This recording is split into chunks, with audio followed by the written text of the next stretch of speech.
नमस्कार, आप देख रहे हैं डिकोड द कोर्स। मेरा नाम है नेहा शुक्ला।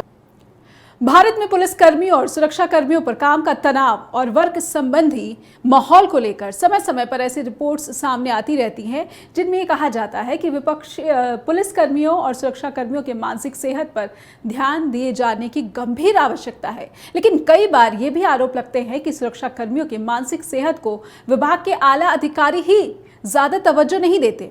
लेकिन सोमवार को जो घटना सामने आ गई उसने इस मसले को गंभीरता से फिर से ला खड़ा किया है। जयपुर से मुंबई जा रही जयपुर एक्सप्रेस ट्रेन संख्या 12956 इसकी बोगी B5 में सोमवार सुबह ताबड़तोड़ गोलियां चली। ट्रेन के यात्री हक्के बक्के रह गए।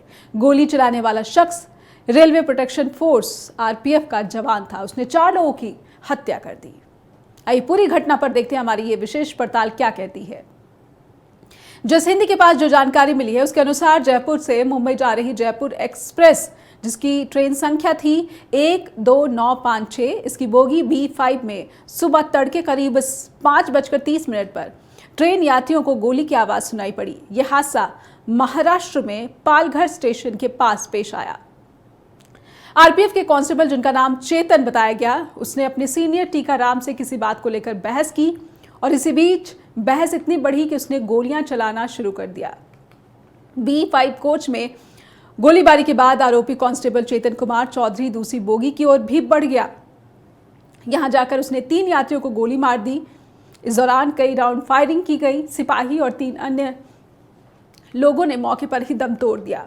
वारदात के दौरान कुछ अन्य लोगों के घायल होने की भी खबर मिली। तो इस पूरी घटना पर पुलिस का क्या कहना है? पुलिस का कहना है कि आरोपी कांस्टेबल ने घटना के बाद ट्रेन से कूदकर मीरा रोड और दहीसर के बीच भागने की कोशिश की। हालांकि उसे गिरफ्तार कर लिया गया।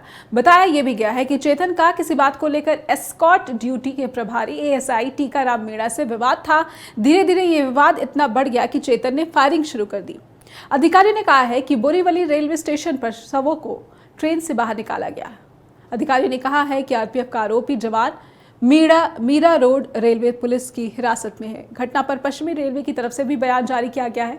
इस बयान में कहा गया है कि पालघर रेलवे स्टेशन के पार करने के बाद एक RPF कांस्टेबल ने चलती जयपुर मुंबई पैसेंजर ट्रेन में गोलीबारी की जिसमें एक ASI जवान और 3 अन्य यात्रियों की मौके पर मौत हो गई है। तो आरोपी कांस्टेबल खुद दहीसर रेलवे स्टेशन के बाहर ट्रेन से कूद गया, लेकिन उसे गिरफ्तार कर लिया गया है। उसके पास से अपराध में इस्तेमाल हथियार भी बरामद कर लिया गया है। मामले की पड़ताल चल रही है। इस बीच चश्मदीदों ने कहा है कि उन्होंने जब गोलीबारी की आवाज़ सुनी तो वो दहशत में आ गए। कुछ अन्य यात्रियों से भी पुलिस पूछताछ कर रही है। घटना के बाद ट्रेन को मुंबई सेंट्रल स्टेशन लाया गया, जहां रेलवे पुलिस ने B5 कोच को अपने नियंत्रण में ले लिया और फिर पूरे मामले की जांच भी शुरू की। दर्शकों के सामने रखना चाहेंगे कि आई विटनेस ने इस मामले पर क्या कहा है। ट्रेन के AC कोच के अटेंडेंट है कृष्ण कुमार शुक्ला। उन्होंने इस मामले पर कहा है कि घटना सुबह करीब 5 बजे की है। मैंने बोगी में फायरिंग की आवाज़ सुनी।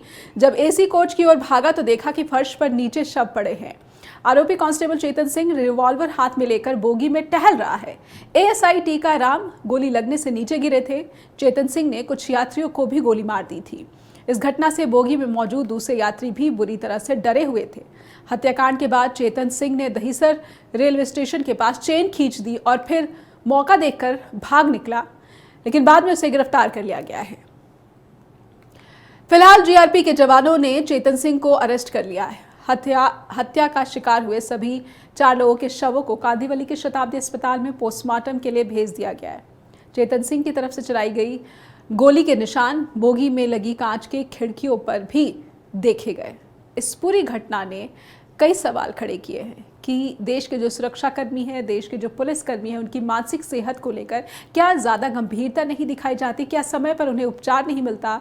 और फिर ऐसे सामने आ जाती है ऐसे घटना जो कि मानसिक सेहत को लेकर गंभीर प्रश्न खड़े करती है। इसी के साथ डिकोड द कोर्स का आज का सफर यहीं पर करते हैं समाप्त। आप फीडबैक देना ना भूलें info@justbroadcasting.com पर और neha@justbroadcasting.com पर भी मुझे आपकी शिकायतों और सुझावों का इंतजार रहता है। अपना ख्याल रखिए, फिर होगी मुलाकात। धन्यवाद।